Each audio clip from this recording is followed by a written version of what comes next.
Hi, everyone. Welcome to Guardian Recovery Network Live. I am your host, Kevin Mike Lazick. Thank you all for tuning in this evening. I hope you all had a great holiday.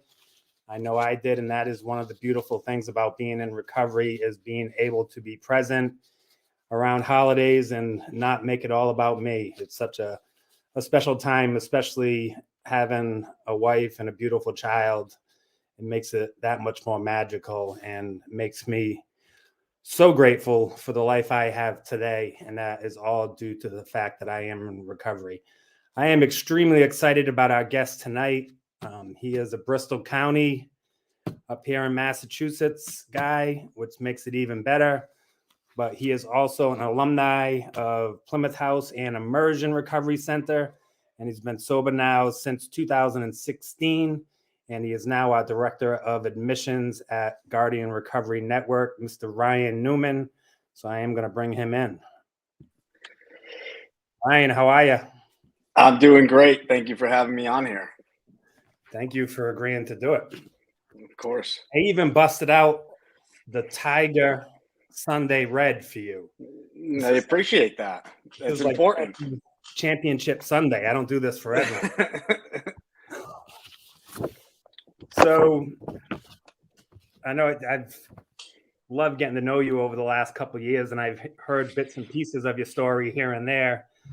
So I'm kind of excited to dig into it, and hopefully we can spread a positive message of hope, which I know we will. So you grew up in Dartmouth, Massachusetts, and kind of take us from the beginning of what it was like in the beginning and kind of growing up and kind of what led you ultimately to start turning to drugs and alcohol. Yeah, I mean, I had an amazing childhood that was, completely centered around sports for the most part, basketball specifically, and that's truly was my first love and I told myself that, I would never make poor decisions. I would never stray away from being that kid that I was. And, of course, as time goes on and things progress, I'll always remember, my older brother, coming home drunk from a party when he was in high school. He was 3 years ahead of me. And, my parents were really upset. It was this crazy night. And I told myself, that's never going to be me. And he told me, he said, "You're crazy. Wait till you get to my age, you'll understand." And of course, I did. And the first time I think, got invited to like a high school party was the first time that I really drank any beer or any alcohol. And, something just clicked with me. I felt social, I felt a part of, and, next thing I knew, like all of my shifts or everything shifted from sports and academics to, where can we party at this weekend? How can we get beer? And things just kept going and going and going from that point on, really. Yeah. You feel, I know, you grew up in Dartmouth, I grew up in Fall River. They're right, next to each other. Do you kind of feel like drinking in that was kind of like passed down from generation to generation, where kind of the older guys showed you how to do it, and then, you passed it on to the next generation? Definitely to an extent, for sure. I mean, I think just growing up as a kid, any time we were anywhere, whether it be with family or, at any sort of event, the adults in your life that, are, drinking, and it seems like this social thing. And especially with my brother and his friends, I looked up to them so much. And, I thought they were so cool for the way that they would behave, that they'd go to parties, that they drink. So definitely, it was something that was appealing to me, as I started getting older, that was kind of like a rite of passage of becoming, an adult. Absolutely. And that's what I was getting at. Do you still ball at all? You still play hoop? I mean, if I see a ball laying around a hoop sometimes at the gym, I might pick it up, and I definitely still got it. But I think I'd obviously no. I mean, I never hit the growth spurt I was hoping for, because I thought I was going to be an NBA player, but there's not too many NBA players that are 5'8". It's the marijuana. Stunted growth. Yep, that's what I like to say. If not, if I didn't come across that stuff, I'd probably be, in the NBA. And I'd be right next to you. I'm 5. On a good day, I'm probably 5'7", but this is an honest program, so. Yeah. Yeah, I'm closer to 5'7". But I definitely think I'd bust you up on the court. We'll have to find out sometime. I'd love to. I think we could make a little fundraiser out of Mm-mm. They used to call me the microwave. it. Kevin Creighton knows all about that. Instant offense. It was. I knew it wasn't going to be long before we got Kevin Creighton. All right, so you get through high school. Take us through the next couple of years. I know you spent some time in the service, and Yep. thank you for all that you've done for our country. But kind of take us through that part of your life. Yeah. So after high school, I mean, I was full blown. At least I was a drinker, what I consider to be a social drinker still at the time, a normal, 18-year-old kid in college. I was in college in Providence, Rhode Island at Rhode Island College. And it started off, you know, like I thought was normal at least, but I was definitely taking it a little further than all my friends. And then probably a year into that, I had, just got involved with the wrong crowd. I thought it was cool, instead of kids doing well in school, I thought the cooler kids were the ones, selling weed and selling drugs. And that's what I started to gravitate towards. And that's when I first got introduced to, Oxycontin, Percocets. And that was the first time that something really shifted and really grabbed a hold of me, more so than the drinking and the partying did. And it started to progress where it was no longer a social thing. It was, the only thing I cared about. If I was driving around in a car by myself, that was sufficient for me. And I didn't care about even seeing other people. So at that point is when my older brother was already in the Marine Corps. He went overseas to Iraq, and things had just really progressed and gotten, really bad for me, where it was impacting every relationship I had, especially with my family. And I remember my mother just making a comment of kind of like, why don't you do something, or I wish you did something, like your brother did, and join the military and turn things around. And it kind of stuck with me, and I was scared. I definitely wasn't as courageous as my brother when it came to it, but I said, you know what, that's the answer. And I went to the recruiter's office, and my brother, he was a machine gunner in the Marine Corps, so I was like, I can't join any other branch aside from the Marine Corps, and I can't do any job aside from machine gunner. And I went to boot camp. Of course, I actually used all the way up until the day I was supposed to go to boot camp. My recruiter was very well aware of what was going on with me. He was trying to help me out as best as possible. But my first real stint of going through withdrawals was actually on the plane to boot camp, which was a terrible experience because, I can't tell them what's going on. Luckily, we didn't get drug tested for the first week, and I had to run, 4 miles, 5 miles, completely sick. But, that 3 months, once I came out of that and through boot camp, it was the first time I actually had hope, that I was going to be able to put this behind me, that I was going to be able to just be a normal person again. And when they handed me my Eagle Globe and Anchor, I don't think I've ever cried that hard to this day, because I finally found what I felt like I found a way out, and that was going to be enough for me of how proud I felt and what I accomplished, and I was completely wrong. Um, I got to go home for 10 days after that, and I planned to spend it with my family, and I spent every single day using. My family probably saw me like a couple of times. And then where's that? Where did you go to boot camp? Paris Island in South Carolina.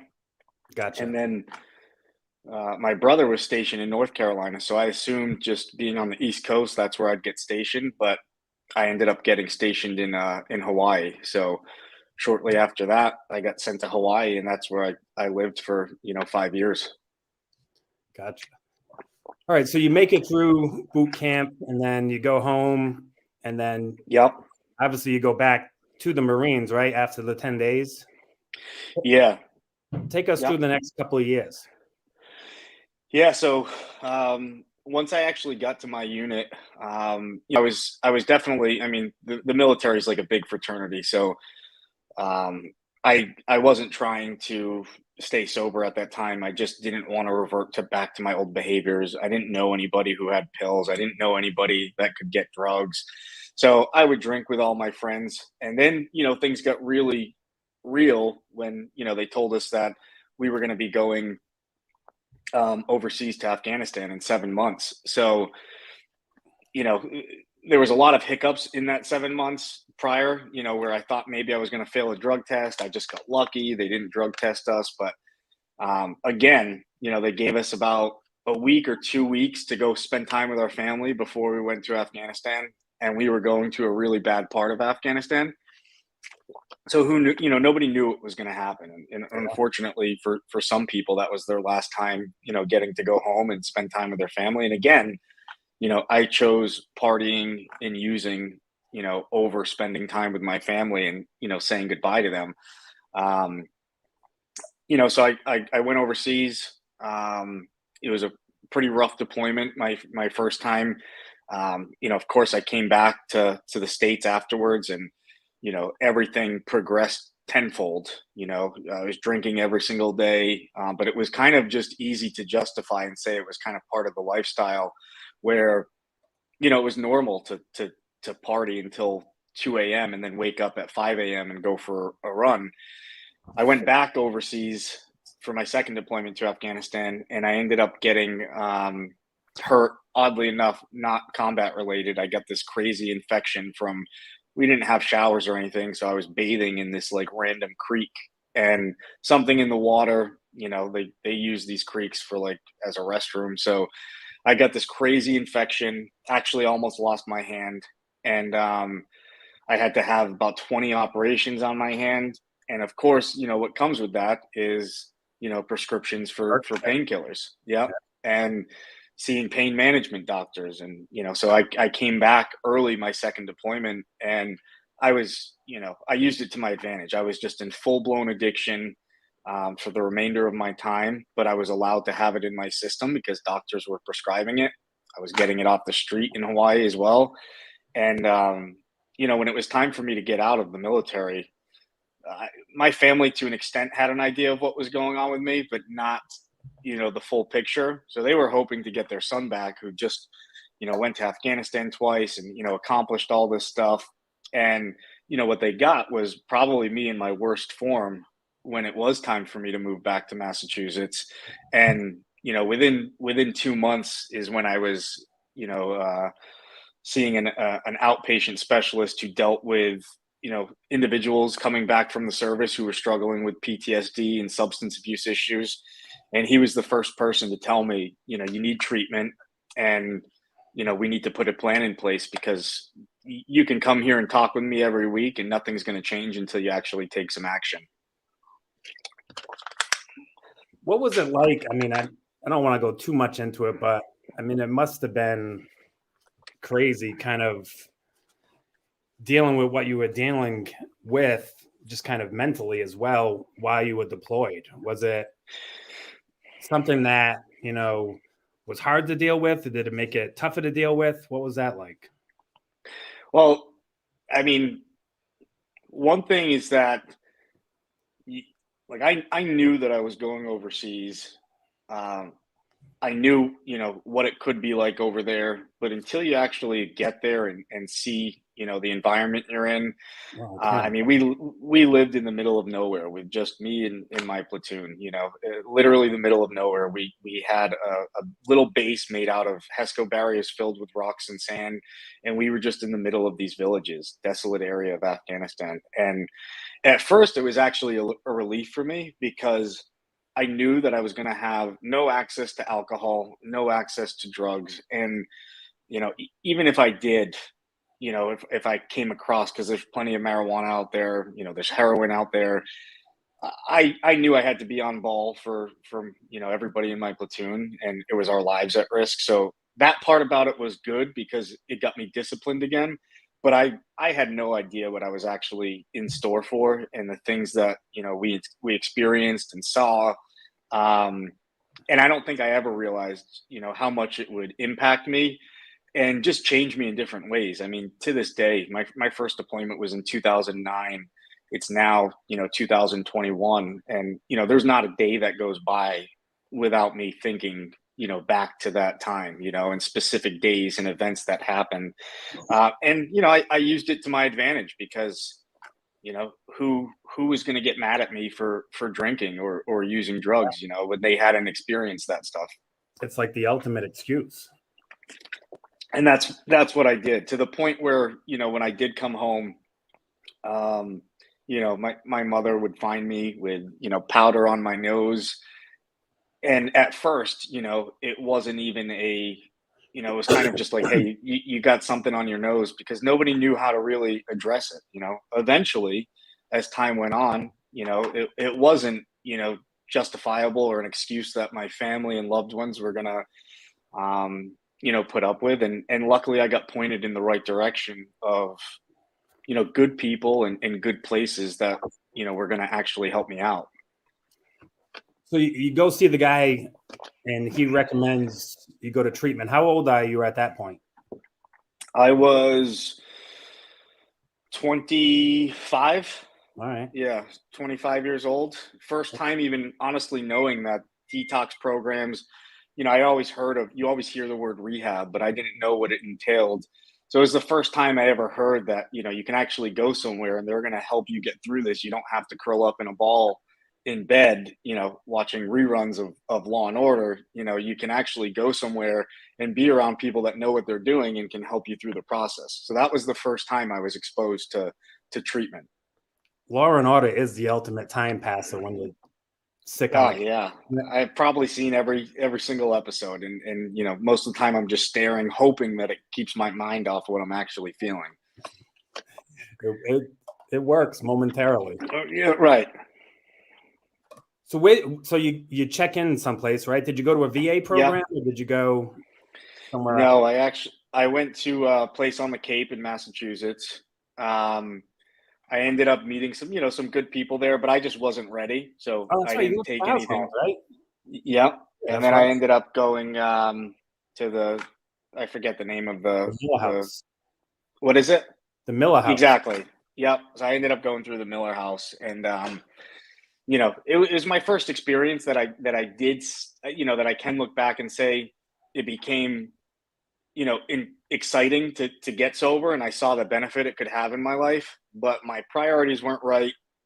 I wanted, a pat on the back for getting help, so I did, sober living for a little bit. I just tried to, all I started to focus on was I need to catch up to everybody else, all my peers. I need to get a job. I need to, start building a life for myself. And I just wasn't mature in any aspect of my life. So, things didn't go as planned. And then that's when I did. Yep.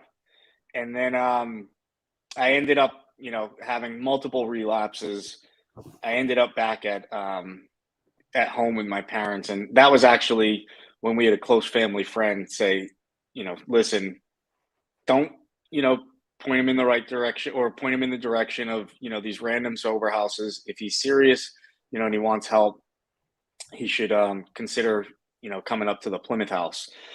So that was my first experience, I can say, with just getting introduced to an actual like blueprint to live, and seeing people that I came across there at the Plymouth House that, I actually believed they were sober and that they were happy. And, I really wanted that, again, I wasn't ready, when I first got introduced to it, and I had to come through the Plymouth House a few times, but, everybody that I came across there, impacted my life in some way that kept planting more seeds, for me to take this seriously and for me to get it, eventually. And I didn't know if I would, but I kept trying. And I think that's, one of the things I reflect on a lot is when, working in this field and working with people, and, sometimes you expend a lot of energy into a person, and ultimately they don't stay sober, but you've planted a little seed, right? Right. You've given them a little tidbit of information, something that's maybe down the road that they use. And even the work you do today and the work I do, when how many people we talk to that don't accept help, they but we pour into them and we try to spread a little bit of hope and give them just that little glimmer of light that their life can change. And it's not always successful, but I do believe we're planting just a little seed in that moment. Yep, I And agree I think 100%. Experienced, at Plymouth House, although it didn't, work the first couple of times, you were getting little seeds planted in you that eventually would bear fruit. That was a good analogy. Wow. Yeah, that was great. But that's exactly what it was. Each time I screwed up, it it kept pushing me closer and closer to, finally getting this. And each time I did take it, a little more serious, and I had to really change myself. I look back at the person I was when I walked into the door of the Plymouth House for the first time to who I am now. And anybody, that's watching this, that knows me from that time period, I laugh at myself. I was absolutely ridiculous. My priorities were so messed up. I was still, manipulating my family. I still wanted things my way. I wasn't open to suggestions, even though I was pretending like I was. But those people didn't give up on me, and they didn't give up on my family. And they were there to guide my family. And I truly am, just a product and a result of good treatment. Absolutely. And that's something that hopefully everybody that's struggling can experience, is getting good quality treatment, because these are the types of results you see, people who are staying sober, long-term sobriety, and actually happy. Like, I can say I'm actually happy with how my life has turned out. Except when I call you and bug you. Right. But that's the type of stuff that I can still be grateful for. I got to be honest, when I was talking about that little seed of hope thing, I didn't know if I was going to be able to land that plane. I didn't know where it was going. I'm like talking and I can hear myself thinking like, man, where are you going with this? I wasn't able to, thank God I landed. It was a rocky landing. But, and this is a live show. So, you got to go with what comes out. There's no, you got to roll with it. There's no editing. This is no second take. Nope. Yep. All right. So eventually you end up at Immersion, right? Yeah. And I actually ended up at Immersion by, not knowing where else to turn. I was back in Massachusetts, and, the only people I knew and the only people that my family knew to call when I was struggling was, the people at the Plymouth House that truly helped me, so that was my call. And, the result of that call was really, you've tried this multiple times. It might be time to try something new and get out of the area, but, come back here, you'll be safe, and we'll figure out a plan. And, I had talked with, all the team up there, and, it just so happened that Immersion was actually opening up in like a week, and, so the discussion came up of, is this what makes the most sense?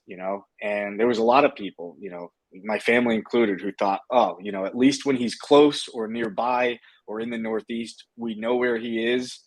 If things go wrong, we can save him, or we can get a plan in place. So this was a big step for everyone.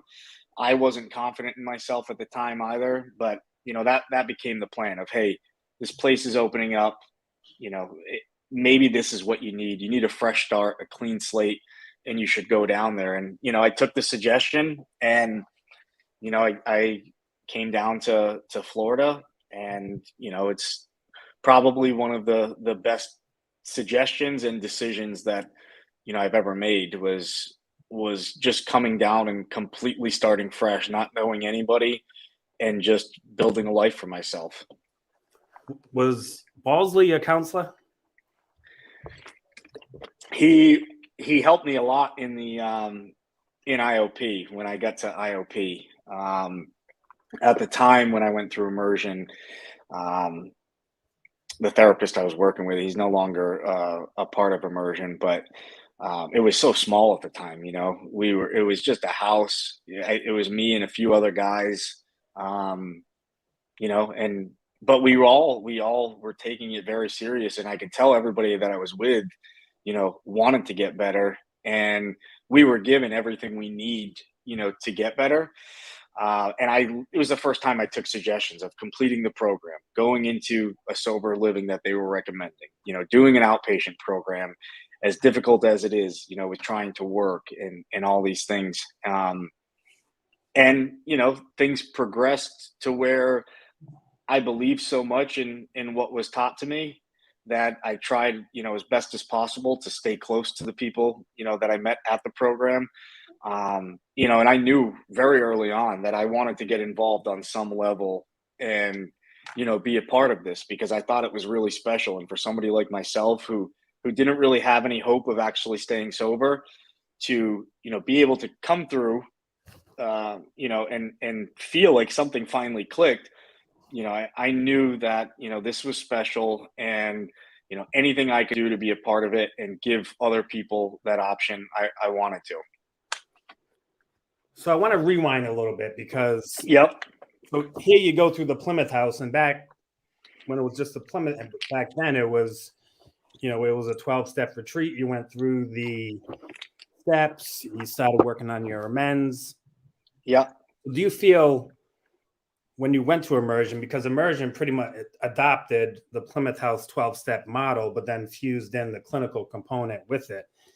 Given all that you had went through with your military service and the PTSD and just everything that you went through, do you feel by adding that clinical component to the 12-step process, that gave you a better foundation? Yeah, it was definitely the difference maker for me. I mean, going through the 12 steps and being, at the time when the Plymouth House was a 12-step retreat, was absolutely fantastic. But I think there was other stuff I had going on that definitely needed some addressing. And it was really the first time when I went through immersion that, I actually worked on that stuff, and I actually got honest with, somebody about the things I was struggling with, and, you know, kind of feeling vulnerable in a sense where, like, I never felt comfortable talking about it. I didn't want anybody to know, stuff that, I had experienced or that I kind of just bottled up. And so being able to kind of just let that stuff out while also still, working the step process, that the conjunction of both of those things, made me start to feel like, wow, like I can do this. There's absolutely a way out. So I think it's amazing that, the Plymouth House now offers the clinical side as well, because I think that combination, a 12-step retreat can be amazing. Just a clinical program can be amazing. But when you put both of them together, for me at least, that's the blueprint to get sober and stay sober. Yeah, and we have a lot of people watching from Plymouth House tonight too. And it's really made the program even better, if that was even possible. I mean, the Plymouth House's footprint is all across New England. Most of the treatment centers that have opened, they're all Plymouth House alumni. I mean, there's alumni up and down all across the United States that have truly made an impact. And the program has just, it's grown and it's become even better, adding the clinical. It's been a beautiful thing to be a part of. I couldn't agree more. So do you think the root of your problem was that you were 5'7"? That played a huge role. I had to always be very careful of what kind of shoes I was buying to make sure it maybe gave me an extra inch or two. What's the turnaround on that? What's that? What's the turnaround on the resentment against being 5'7"? I don't know if I've ever processed it. So I'm asking for my own personal For a while, it was just okay. If I'm gonna be short, then I just have to be as wide as possible, you know. So that was how I worked through it. And that actually, all jokes aside, became a very unhealthy obsession for me. Was I another one of my weird things where I said, all right, I'm going to become a bodybuilder, and then who cares if I'm short, but that was something I also had to, in sobriety, get a hold of and realize I don't need to walk around, not being able to fit in a door. That's not good for anybody. Or you could be 5'7" like me and have a little dad belly. Yeah, well, you're a father, so you're able to justify it. The dad bod. Totally. You ever watch those YouTube like little clips where they ask the girls whether they like guys that are ripped or dad bods? Most of the time, yeah, it's that win. You're absolutely right. So That's like my not as strict on the diet anymore. No, dad bods all the way. Yeah. So tell us about your life today. I know, you've been able to do so much good. Eventually you started working for Guardian, and now you're our director of admissions. And, I want to say this out loud. I think that's one of the beautiful things about Guardian is the alumni want to come back and work for Guardian. And even myself as a referent, in a previous role that used to refer to Guardian, Guardian was the only place I wanted to work. And I think that speaks volumes to the quality of care that we provide and, the level of support to the individual and the family that, it truly is a family. And alumni come back, and all our programs are littered with alumni that have gone through our programs. Can you talk about that experience? Yeah, definitely. Like I said, for me, it was early on. I knew I didn't know what I wanted to do, but I knew that I wanted to be a part of it. And I think it's just a testament to, everybody that's came, before me, working at any of the locations. Like you said, people want to be a part of it. People want to come back. They want to be, able to give, to somebody else what they received at these locations. And for me, that's exactly what it was. I mean, I still look up to, everybody that I came across, in my journey, at the Plymouth House and Immersion, and being able to, get into a role where, I know, my mother was one of these family members calling in. She was calling in, trying to just find, the best options for where her son can get help and finally get better. So to be able to play a role in that, and to be able to confidently, tell families and loved ones, what we offer and, what the potential result can be, and being, a result of that myself, it's a dream job. And I think anybody who works, for Guardian, probably feels the same way, where, we know that, if people come in with an open mind and just, a little bit of willingness, and open to taking suggestions. I mean, we see it every day, and seeing the alumni that came through who are now, working with us, and alongside me. I mean, it's inspirational, Except for Wolcott.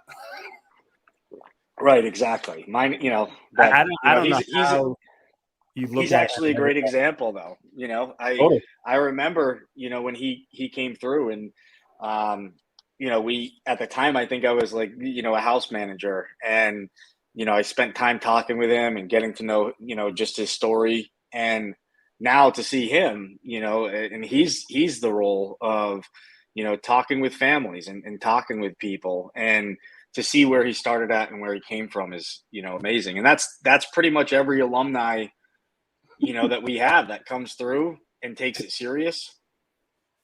His mother thought I was like selling him into sex trafficking.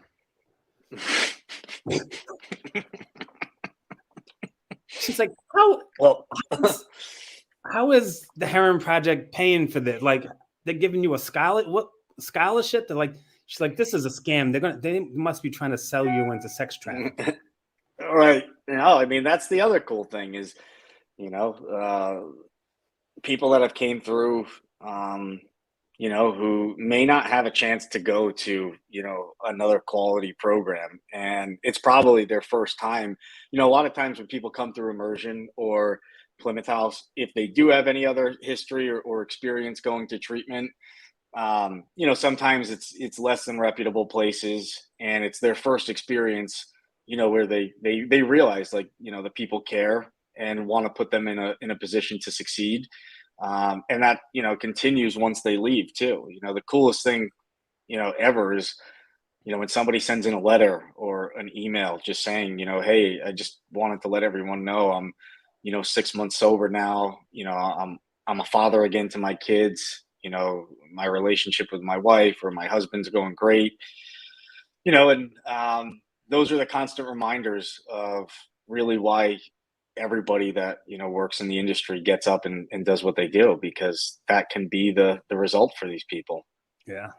I think one of the biggest compliments we get to is other people that work in treatment and in the industry. A lot of them send their loved ones to us. Definitely. Which is, it speaks volumes. Yep. Yep. And that's always been, a huge factor for me is it'd be, I know there's other good programs out there, there's plenty of them, but this is the one that changed my life. This is the one that changed my family's life. And I confidently would send, a family member of mine if they were struggling to, the Plymouth House or immersion, because, I would want them to get the same exact experience that I got, 100%. So I asked you a couple of questions on the online questionnaire before, and I was a little shocked at one of the answers. So who is your biggest inspiration? And I thought for sure it would be Kevin Creighton. He was a close second. He was a very close second. Yep.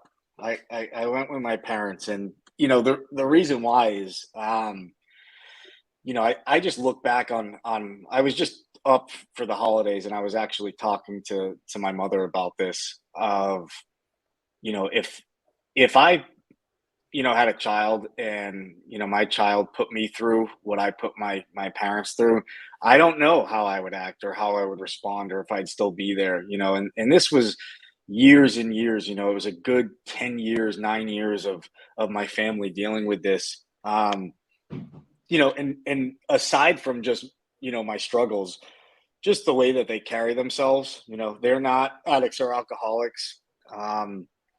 They never have been, but they took the time to get educated on, what I was going through.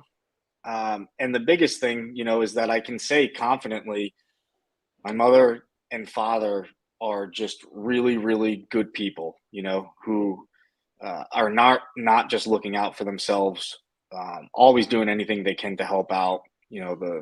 I'm blessed, that I had their support throughout my years, because I have no clue where I'd be without them. If my mom, I wasn't the one doing the research on finding, a good place to go to. That was my parents, and still to this day, like I know I impacted their life. I probably made it so they can't retire at the age they wanted to. They helped me out with everything. I was 25, 26 years old, and it was like them having a teenager. I had no clue how to live. I relied on them for everything, and they were patient with me, and helped get me to the point that I'm at today. But I know this in the depths of my heart that seeing how you turned out and the man you become and the work you would do, they would not rewrite that story. Yeah, that's almost word for word what my mother, what she tells me is, every time something would go bad, there'd always be these moments where I would like see my son again, and I knew you were still in there somewhere. And I just, every time that would happen, I would just tell myself that, as difficult as this is going to be, I have to do this for him because I know he's still in there somewhere, and I just want to get him back.